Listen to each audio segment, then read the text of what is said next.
Welcome to TV, Tennessee Valley Church. This week we are at Huntsville's historic St. Bartley Primitive Baptist Church. Founded in 1820, this is the oldest African American congregation in the state of Alabama and one of the oldest African American congregations in the country. The congregation began in the old Georgia graveyard, a slave cemetery, then located near where Huntsville Hospital now sits. The church says about its rich history: we are thankful to God that He has used this local body of believers who began as slaves in a graveyard to minister to thousands of believers in North Alabama for the last 2 centuries. And they are optimistic about their future. During the month of July here on TV Church, we're talking about the first church in the history of the Christian faith, the church in Jerusalem. We've noted that God grew the church, and last week that God validated the church through signs and wonders. Today we're noting that God united the church. Acts 2:42 says about the members of that church family: they devoted themselves to fellowship. Such a diverse group in that first congregation, they had to devote themselves to fellowship. They had to work at it. That fellowship in the Jerusalem church was tested twice.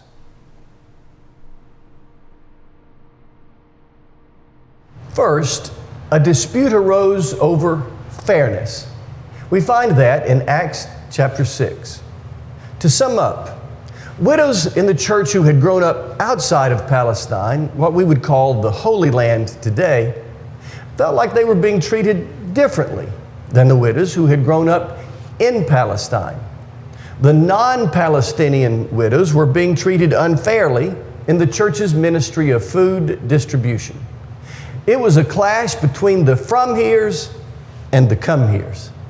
Church leaders knew that something needed to be done, and so they led the church to appoint folks to attend to church management, including this potentially disruptive dispute.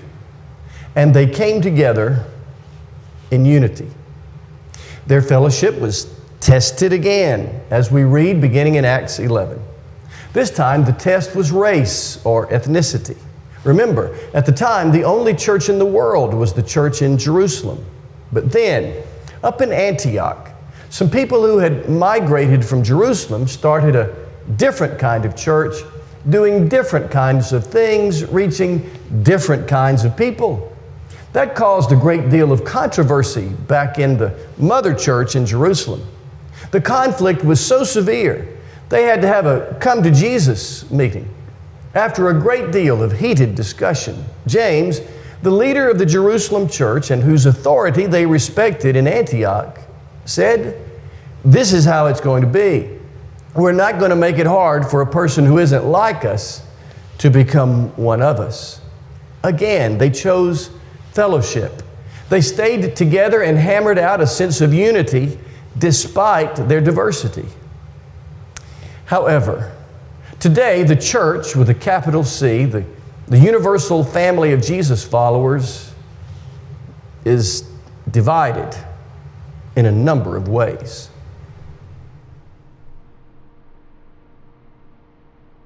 For one thing, we're divided by race. The second church in history, Antioch, was, from its beginning, a multi-ethnic church. The list of names and leadership there reflected the various lands of people's origins. Jesus' call for a house of all nations and His commission to go to Panta Ethne, every ethnic group, were becoming a beautiful reality.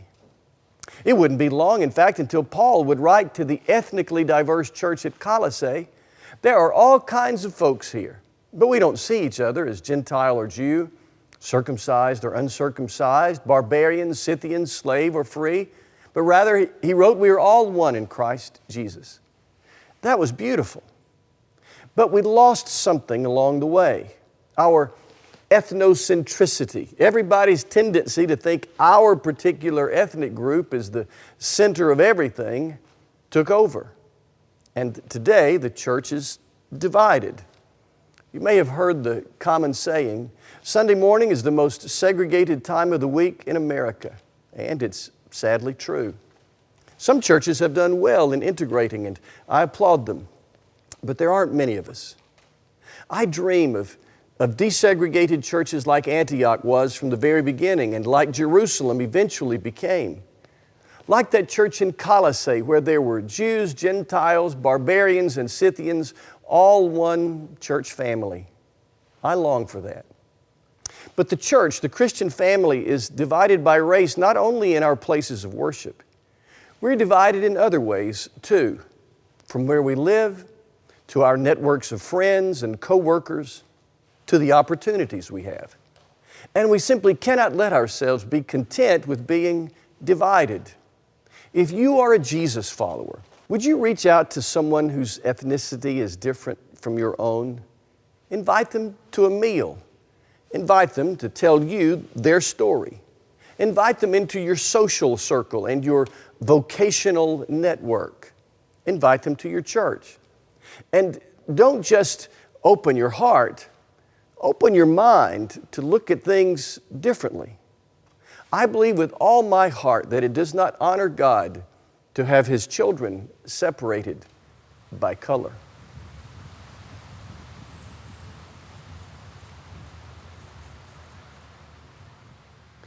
We're also divided by denominations.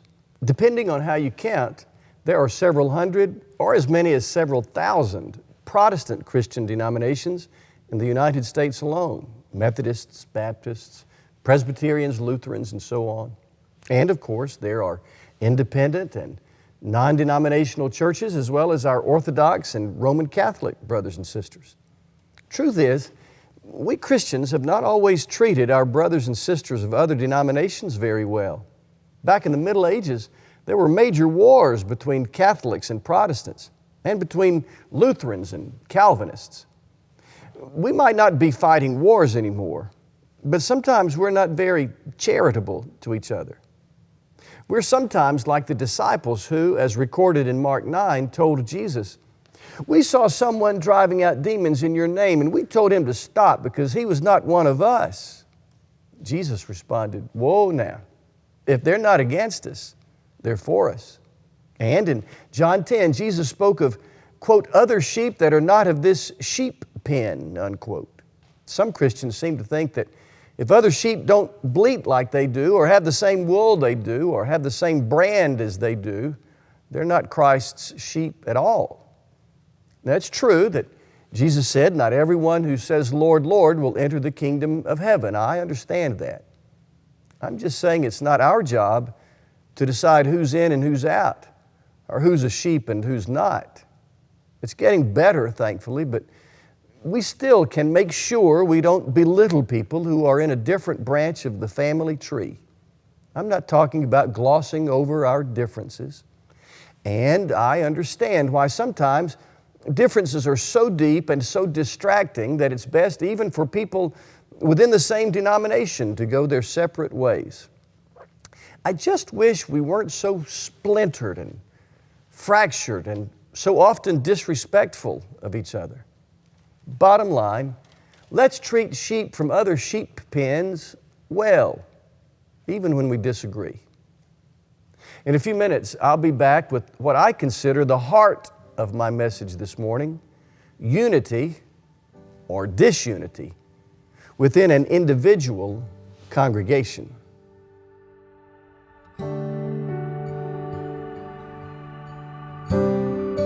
How I live for the moments where I'm still in your presence and all the noise dies down. Lord, speak to me now. You have all my attention. I will linger and listen. I can't miss a thing. Lord, I know my heart wants more of you. My heart wants something new, so I surrender all. All I want is to live within your love, be undone by who you desire is to know you deeper. Lord, I will open up again, throw my fears into the wind. I am desperate for a touch of heaven.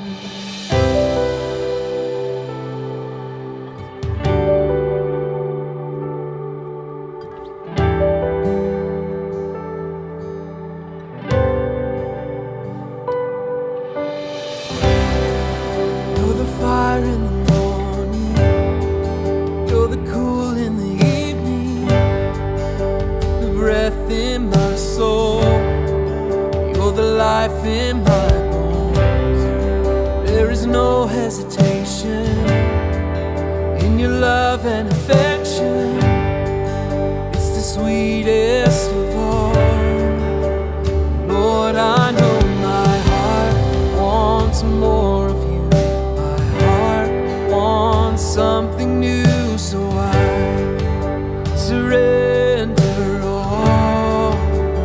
All I want is to live within your love, be undone by who you are. My desire is to know you deeper.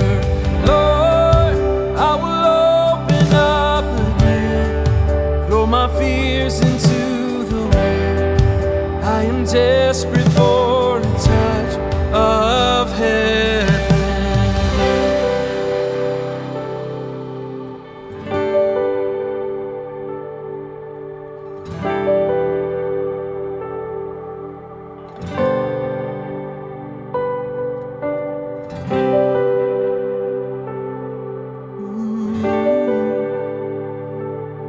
Touch from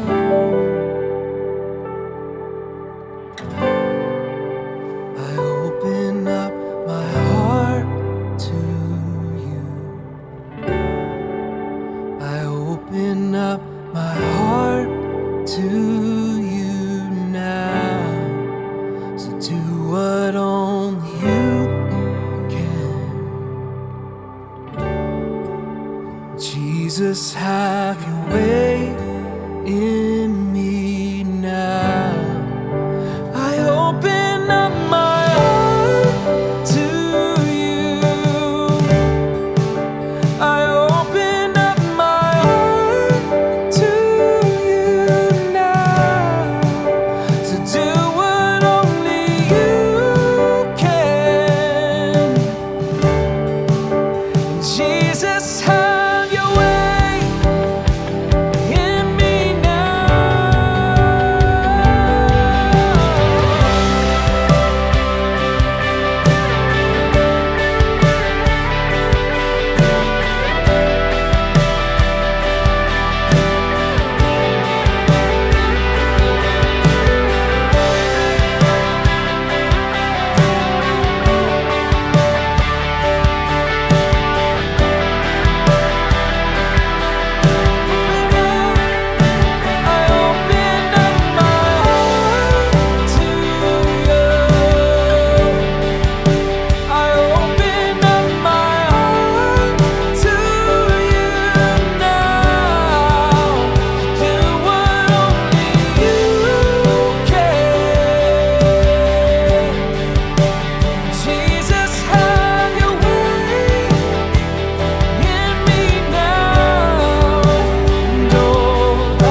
undone by who you are. My desire is to know you deeper. Lord, I will open up again, throw my fears into the wind. I am desperate for a touch of heaven.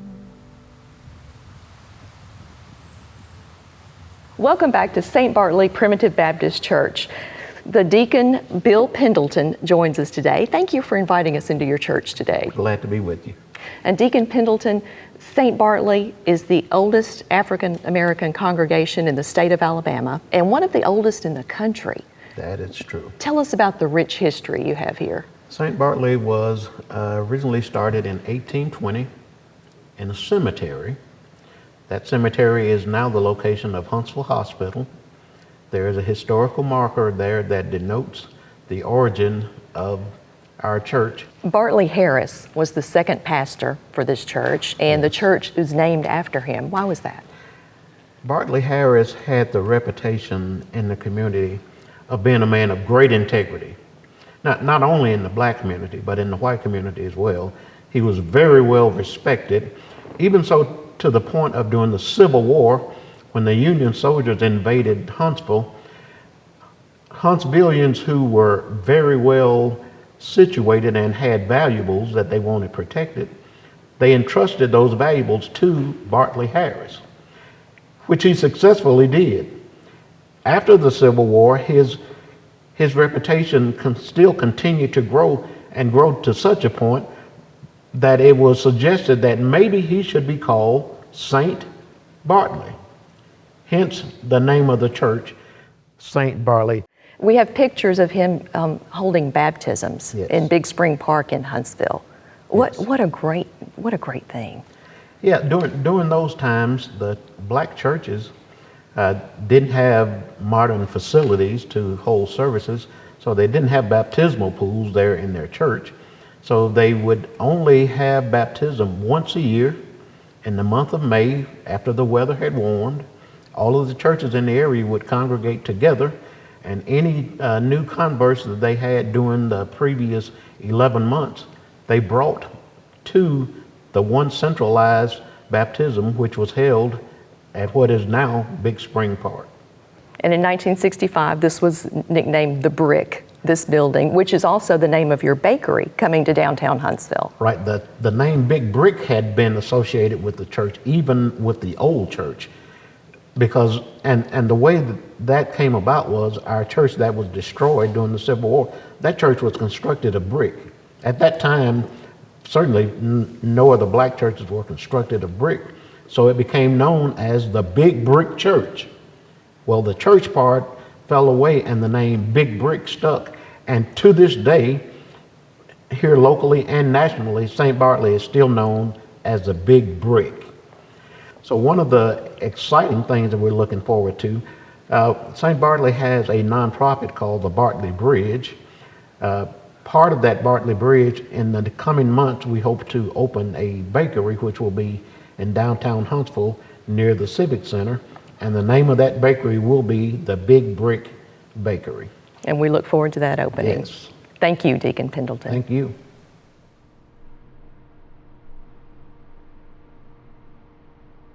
Today I've talked about the need for more racial unity and more unity between denominations.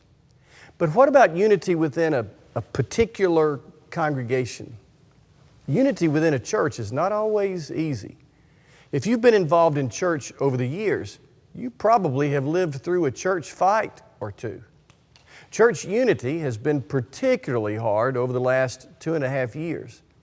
Our churches have not been immune to the divisive issues and incivility that rocked our country. Churches have experienced deep divisions over masks and vaccines, politics and race. It's been a tough 30 months. Now I'm suggesting we move forward beyond our divisions. There's a time to express our differing convictions in the right way, of course. And then there's time to shake hands, forgive, and to move forward. In Ecclesiastes we read, there's a time to tear down and a time to build, a time to scatter stones and a time to gather them, a time to tear and a time to mend.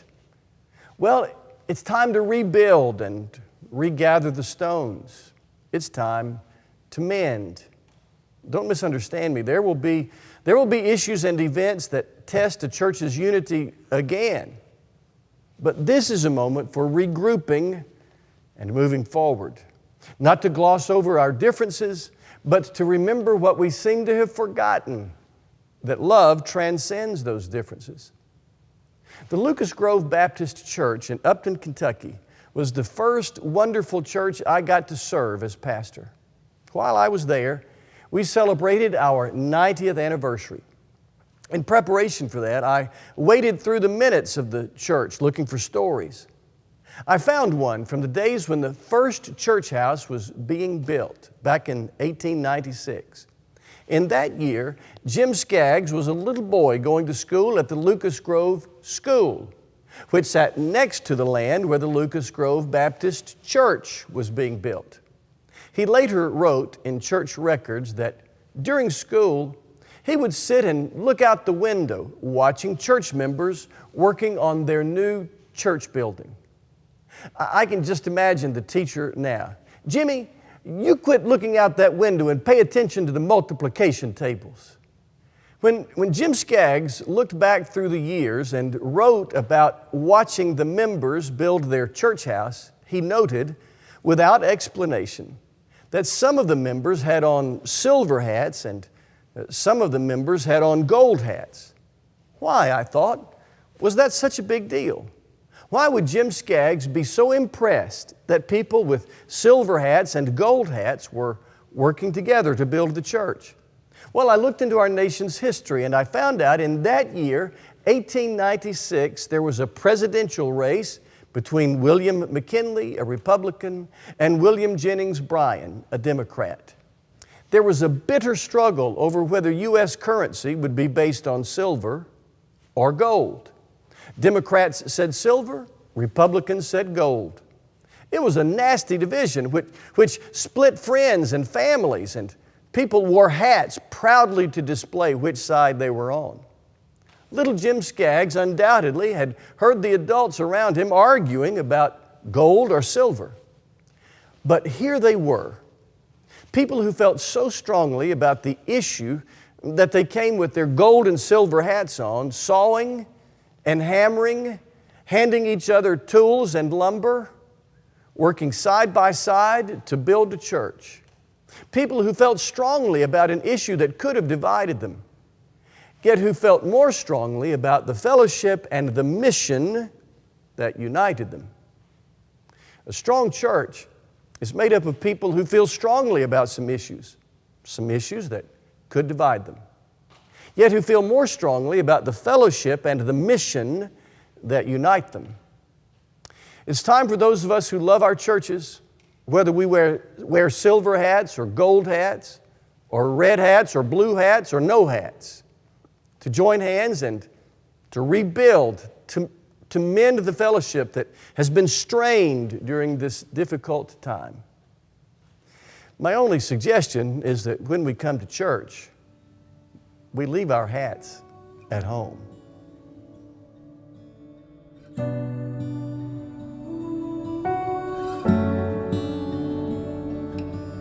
Surely your goodness and loving kindness will follow me all my life.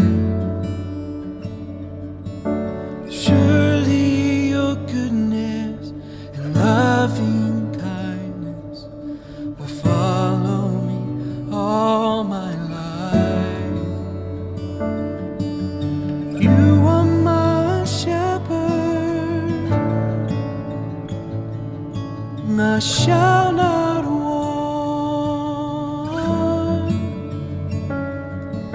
When you are my shepherd,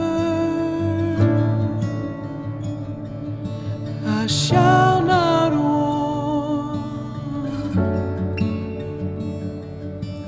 Surely your goodness and loving kindness will follow me all my life. Surely your goodness and loving kindness will follow me all my life. When you are my shepherd, I shall not want.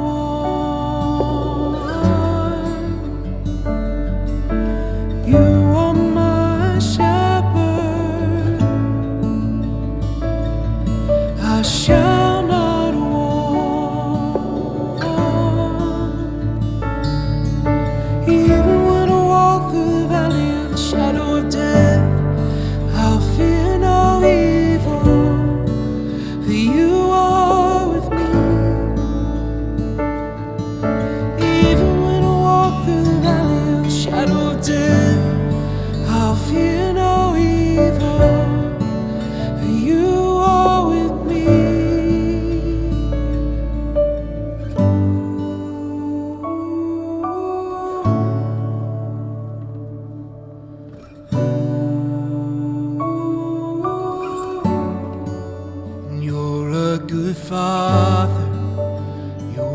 never leave me, you never forsake me, you never forsake me, and you're a good Father. You'll never leave me, you never forsake me, you never forsake me, and you're a good Father. And you'll never leave me, you never forsake me, you never forsake me, and you're a good Father. And you'll never leave me, you never forsake me, you never forsake me.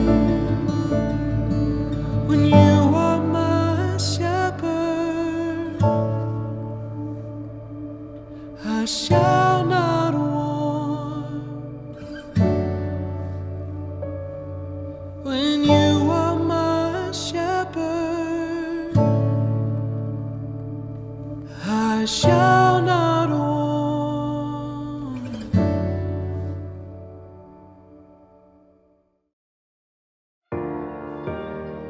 Tennessee Valley Church means church has left the building, so has membership. Here's what I mean. You might be feeling a need or maybe even a call from God to be part of our church family in a more tangible way.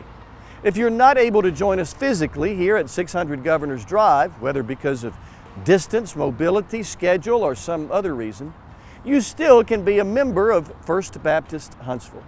Let me send you information on what that would mean, what you could expect from your church, and what your church would expect from you. Email me at travis@fbchsv.org. Let me know of your desire for membership, and I'll help you get started. Join hands with us as we attempt to join hands with God Himself in His mission to the world.